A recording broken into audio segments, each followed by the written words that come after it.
बच्चों, आज हम आपके पद्य भाग के पाठ 2, जो कि कोविड-19 की वजह से आपका दूसरा पाठ हट गया था, रसखान पाठ पढ़ेंगे। आपके पाठ्यक्रम में रसखान के सवैये हैं। हम रसखान के सवैयों को पढ़ने से पहले उनका परिचय जान लें। हिंदी साहित्य के कृष्ण भक्त कवि रसखान का मूल नाम सैयद इब्राहिम था। उनका जन्म सन 1548 के आसपास मुग़ल राजवंश से संबंधित एक प्रतिष्ठित पठान परिवार में दिल्ली में हुआ। ये मूलतः मुसलमान होते हुए भी जीवन भर कृष्ण की भक्ति में डूबे रहे। इनकी भगवत भक्ति को देखकर गोस्वामी विट्ठलनाथ जी ने इन्हें अपना शिष्य बना लिया। कहते हैं इन्हें श्रीनाथ जी के मंदिर में कृष्ण के साक्षात दर्शन हुए, तभी से वे ब्रजभूमि में रहने लगे और आजीवन वहीं रहे। सन 1628 के आसपास इनका निधन हो गया। रसखान जी की 2 काव्य रचनाएं मानी जाती है, सुजान रसखान और प्रेम वाटिका। इनकी प्रेम वाटिका में इनके प्रेम विषयक दोहे माने जाते हैं, देखे जाते हैं तथा सुजान रसखान में इन्होंने कृष्ण प्रेम पर अपने कवित्त और सवैये लिखे हैं। रसखान की काव्य रचना की साहित्यिक विशेषताओं में है उनका विषय है कृष्ण भक्ति। वे कृष्ण से संबंधित प्रत्येक वस्तु पर मुग्ध हैं, चाहे वह कृष्ण से संबंधित कोई भी वस्तु हो। कृष्ण का रूप सौंदर्य, उनकी वेशभूषा, उनकी मुरली, उनकी बाल क्रीड़ाएं, यहाँ तक कि कृष्ण की जन्मभूमि ब्रज का यमुना तट, वहाँ के वन बाग, पशु पक्षी, पर्वत, नदी, तड़ाग आदि से भी उन्हें अत्यंत प्रेम है।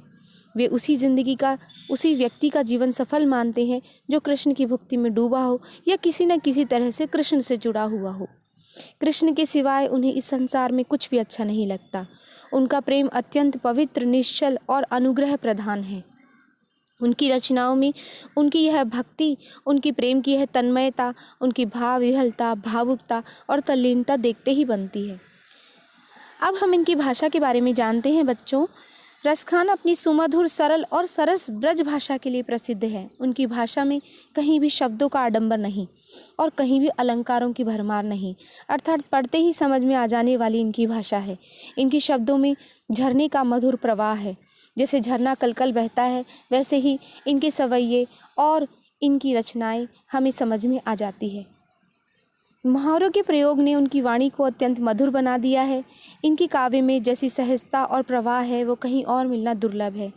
दोहा, कवित्त और सवैया तीनों छंदों में इन्होंने अपनी रचनाएं लिखी हैं। वास्तव में रसखान रस की खान है, अर्थात इनका नाम इनके महत्व को ही बताने वाला है। प्रथम सवैया है, उसमें हम पढ़ते हैं, उनको पढ़ना शुरू करते हैं। तो प्रथम सवैये की पहली पंक्ति है, मानुष हो तो वही रसखानी, बसो ब्रज गोकुल नंद के ग्वारन। अर्थात मनुष्य हो तो वही जो यहाँ बसा हो। वो यदि कोई व्यक्ति मनुष्य शरीर प्राप्त करे तो वह चाहते हैं कि उन्हें ब्रजभूमि के गोकुल गांव के ग्वालों के बीच निवास करने का भाग्य प्राप्त हो। मानुष्य अर्थात मनुष्य, रसखानी अर्थात रसखान जी कहते हैं। बसो ब्रज गोकुल गांव के ग्वारन, अर्थात वो ब्रजभूमि के गोकुल गांव के ग्वालों के बीच जिसे निवास करने का, बसने का जिसे सौभाग्य प्राप्त हुआ हो, वही सच्चा मनुष्य है। यदि किसी मनुष्य को मनुष्य योनि मिले तो उसे केवल ब्रजभूमि के गोकुल गांव में ही मिलनी चाहिए। आगे कहते हैं, जो पशु हो तो कहाँ बस मेरो, चरो नित नंद की धेनु मझारन। अर्थात यदि किसी को अपने कर्मवश पशु भी मिले, पशु योनि भी मिले, अर्थात पशु का जन्म भी मिले, तो कहाँ बस मेरो, उसमें मेरा कोई वश नहीं है, लेकिन फिर भी मैं ये चाहता हूँ, चरो नित नंद की धेनु मझारन, कि मुझे यदि पशु जन्म भी मिले तो वो नंद की गायों के बीच मुझे चरने का अवसर मिले।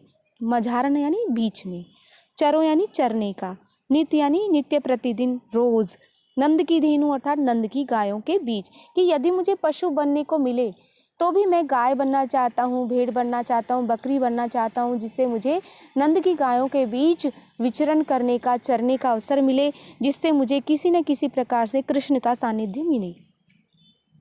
पावन हो तो वही गिरी को जो कियो हरि छत्र पुरंदर धारण।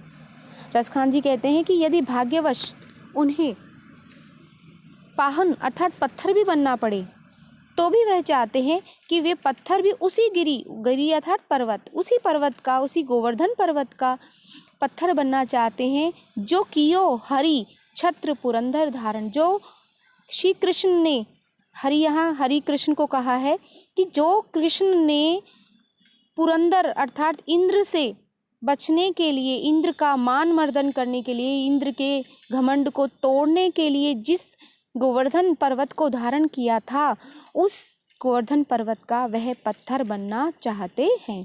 यदि उन्हें पत्थर भी होना पड़े तो वह उस पर्वत, गोवर्धन पर्वत का पत्थर बनना चाहते हैं जिसे श्री कृष्ण ने इंद्र के घमंड को तोड़ने के लिए छत्र के समान धारण किया था। छत्र यानी छत्र के समान धारण किया था।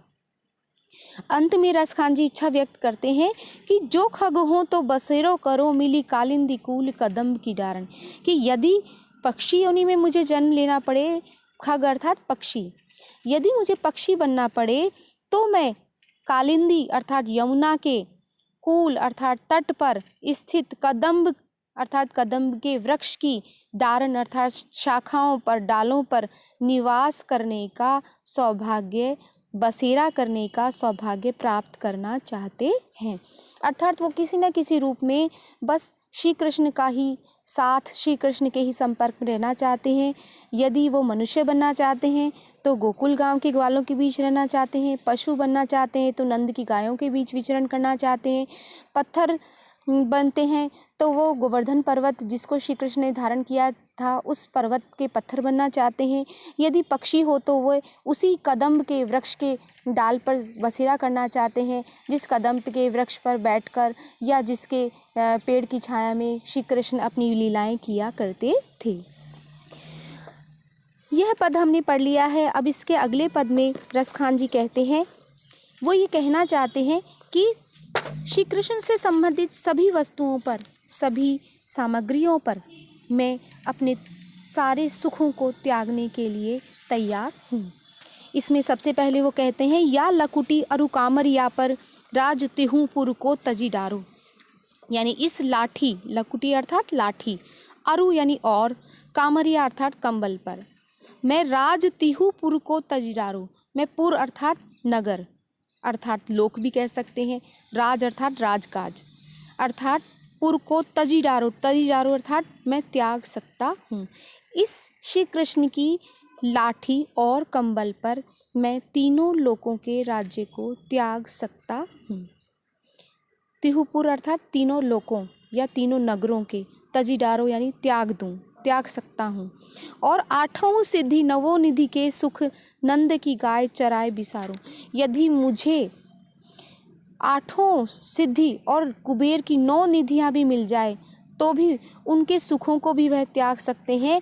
यदि मुझे नंद की गाय चराए, यदि मुझे नंद की गायों को चराने का अवसर मिले तो नंद की गायों को चराने के लिए मैं उन आठों सिद्धि और नवों निधियों के सुख को बिसारो अर्थात भूल सकता हूँ। यहाँ पर कृष्ण प्रेम में मग्न रसखान कहते हैं कि श्री कृष्ण की सारी वेशभूषा धारण करने के लिए कोई गोपी तत्पर है और वह उनकी सारी वस्तुओं के लिए तीनों लोकों के राज को भी त्यागने के लिए तत्पर है, संसार की 8 सिद्धियों को भी और कुबेर की 9 निधियों के सुखों को भी त्याग सकते हैं।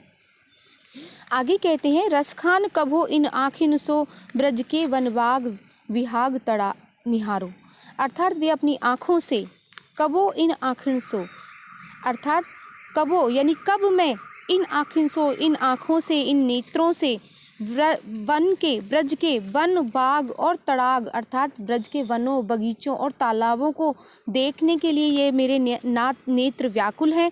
तो मैं चाहता हूँ कब मैं इन वनों, बगीचों और तालाबों को देखूं, मेरे नेत्र इसके लिए अत्यंत व्याकुल हैं और इसके लिए मैं अपने सारे दर्शनीय स्थलों को त्याग सकता हूँ। और आगे कहते हैं, कोटिले कलधोत के धाम करील के कुंजन ऊपर वारो, अर्थात कोटिक अर्थात करोड़ों, कलधोत अर्थात सोने के, धाम अर्थात घर या भवन, मैं करोड़ों सोने के भवनों को इस करील के कुंजन, इस करील के वृक्ष के कुंज अर्थात लताओं के घर पर मैं करोड़ों सोनों के महलों को त्याग सकता हूँ। करील के वृक्षों के बीच बेल लताएं एक बड़ा झुरमुट सा बना लेती हैं, जिसको कुंज कहते हैं, जिन कुंजों में कृष्ण विहार करते थे, घूमते थे। तो उन कुंजों के लिए है रसखान ने कहा है कि करील के वृक्षों के आसपास बेलों से, लताओं से बने हुए कुंज पर मैं करोड़ों सोने के महलों को वार सकता हूँ, न्योछावर कर सकता हूँ। अर्थात यदि मुझे कृष्ण के साथ या कृष्ण से संबंधित वस्तुओं का सुख मिले, संपर्क मिले, तो मैं जीवन का बड़े से बड़ा सुख भी त्याग सकता हूँ। जिसमें वो सबसे पहले कहते हैं, इस लकुटी अर्थात लाठी और कंबल पर मैं तीनों लोगों का राज त्याग सकता हूँ, और मैं नंद की गायों को चराने के लिए मैं आठों सिद्धि और नवों निधि के सुखों को भूल सकता हूँ। इन आँखों से मैं ब्रज के वन, बाग, तड़ागों को निहारना चाहता हूँ, और करील के कुंज को देखने के लिए, उनके पास रहने के लिए मैं करोड़ों सोने के भवनों को उन पर न्योछावर कर सकता हूँ। इस तरह से हमें पता चलता है कि रसखान को कृष्ण की हर वस्तु से गहरा प्रेम है। उनके लिए प्रत्येक वस्तु अनमोल है, इसलिए वह उनके लिए सब कुछ त्याग सकते हैं। तीसरे सवैये में कोई गोपी जो कृष्ण के प्रेम में मग्न है, उसके रूप में रसखान जी कहते हैं कि कोई गोपी कहती है कृष्ण के प्रेम में डूबी हुई कि मोर पखा सिर ऊपर राखी हो। एक कृष्ण के प्रेम में डूबी गोपी अपनी सखी के अनुरोध पर श्री कृष्ण की वेशभूषा धारण करने के लिए तैयार है, और वह कहती है कि मैं मोर पंख को सिर के ऊपर धारण करूंगी। अपने सिर पर मैं श्री कृष्ण की तरह मोर मुकुट धारण करूंगी, गुंज की माल गले पहरूंगी, और मैं गले में गुंज फूल की गुंजाओं से, गुंजा जिसे घूंची भी कहते हैं, उन गुंजाओं से बनी हुई माला को अपने गले अर्थात गले में धारण करूंगी। ओढ़ी पीतंबर, और मैं श्री कृष्ण के समान पीतांबर को धारण करूंगी। ले लकुटी, और मैं हाथ में लाठी लिए वन अर्थात वन में गोधन अर्थात गायों को चराने के लिए ग्वारिन संग फिरूंगी, अर्थात गोपियों के संग ग्वालिनों के साथ फिरने के लिए भी तैयार हूँ। अर्थात जो जो श्री कृष्ण धारण करते हैं मैं वह धारण करूंगी, और जो जो श्री कृष्ण करते हैं, वन में गायें चराने जाते हैं, हाथ में लाठी लिए, पीतांबर धारण किए, मैं वो ही करूंगी।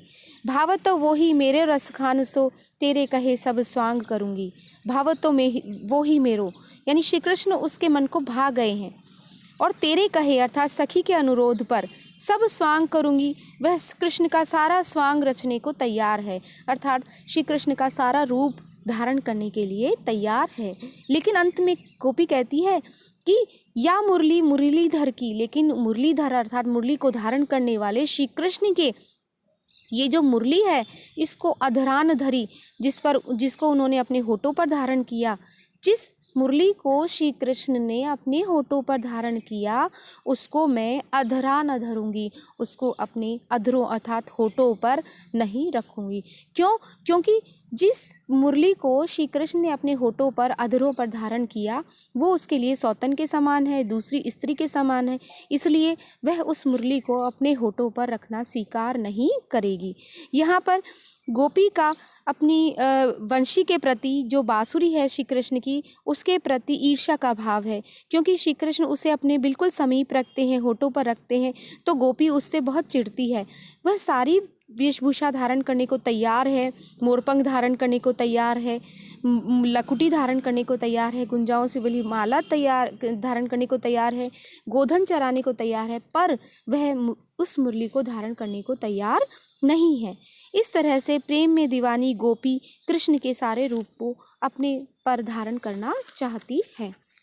चौथा और अंतिम सवैया है, काननी दे अंगुरी रही वो, जब ही मुरली धुनी मंद बजे हैं, मोहनी तानन सो रसखानी, अटा चढ़ी गोधन गेहे तो गेहे। श्री कृष्ण की वंशी की प्रभाव का बता रही है वर्णन की श्री कृष्ण की वंशी का कैसा मनमोहक प्रभाव है, कि कृष्ण की वंशी कानों में पड़ते ही मन अपने वश में नहीं रहता। तो गोपी इसी सच्चाई को बताते हुए कहती है तो कि काननी दे अंगुरी रही वो, जब ही मुरली धुनी मंद बजे है। जब मुरली की धुनी अर्थात ध्वनि आवाज़ मंद यानी धीरे धीरे बज रही हो, तो काननी दे अंगुली रही वो, तो कानों में उंगली देकर डाल लेना ही सही रहता है। क्यों? ये गोपी कह रही है, ये इसलिए कह रही है कि जब हम श्री कृष्ण की वंशी की मनमोहक ध्वनि सुन लेते हैं तो हमारा मन हमारे वश में नहीं रहता। हम क्या करती करती क्या करने लग जाती हैं, सारे काम भूल जाती हैं।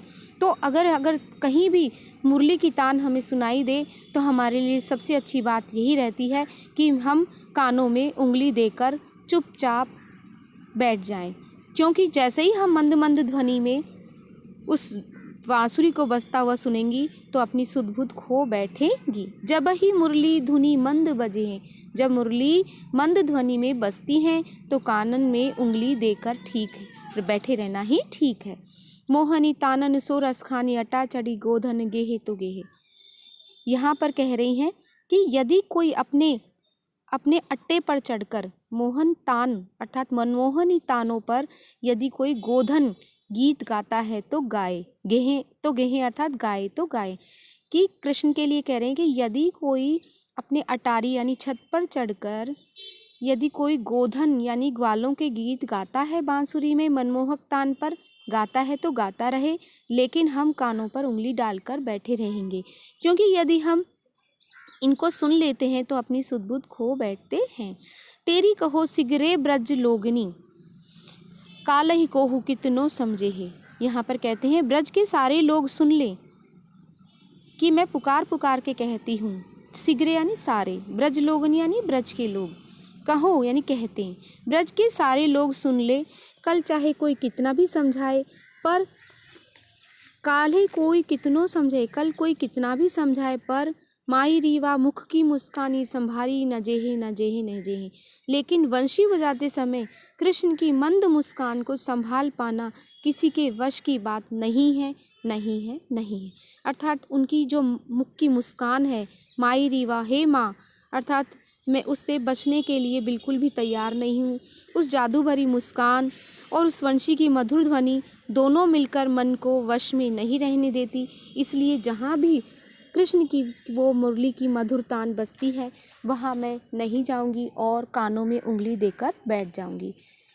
इसको हम वापस से पढ़ लेते हैं एक बार कि जब श्री कृष्ण की मुरली मंद ध्वनि में बजती है तो गोपी कहती है कि ऐसे समय में कानों में उंगली देकर बैठ जाना ही ठीक है, क्योंकि यदि एक बार भी हम उस मुरली की मंद ध्वनि को, सुंदर ध्वनि को सुन लेते हैं तो हमारा तन मन कुछ भी हमारे वश में नहीं रहता।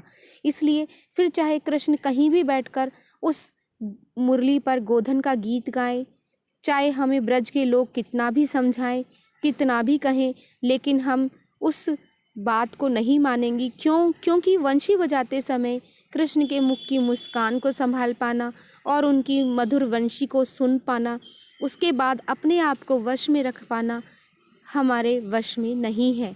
ये दोनों मिलकर हमारे तन मन को बिल्कुल कमज़ोर बना देती हैं। इसलिए हम कृष्ण की मधुर बांसुरी को सुनकर कानों में उंगली दे देना चाहती हैं। चलिए बच्चों, आज हमने रसखान के इन चारों सवैयों का अध्ययन किया। इसके बाद मैं आपको एक PDF शेयर करूंगी जिसमें इसके प्रश्नोत्तर होंगे। आशा है आपको ये पाठ समझ में आया होगा। आप इसको बुक के माध्यम से बुक लेकर बैठकर पढ़ें। बच्चों, आज के लिए इतना ही।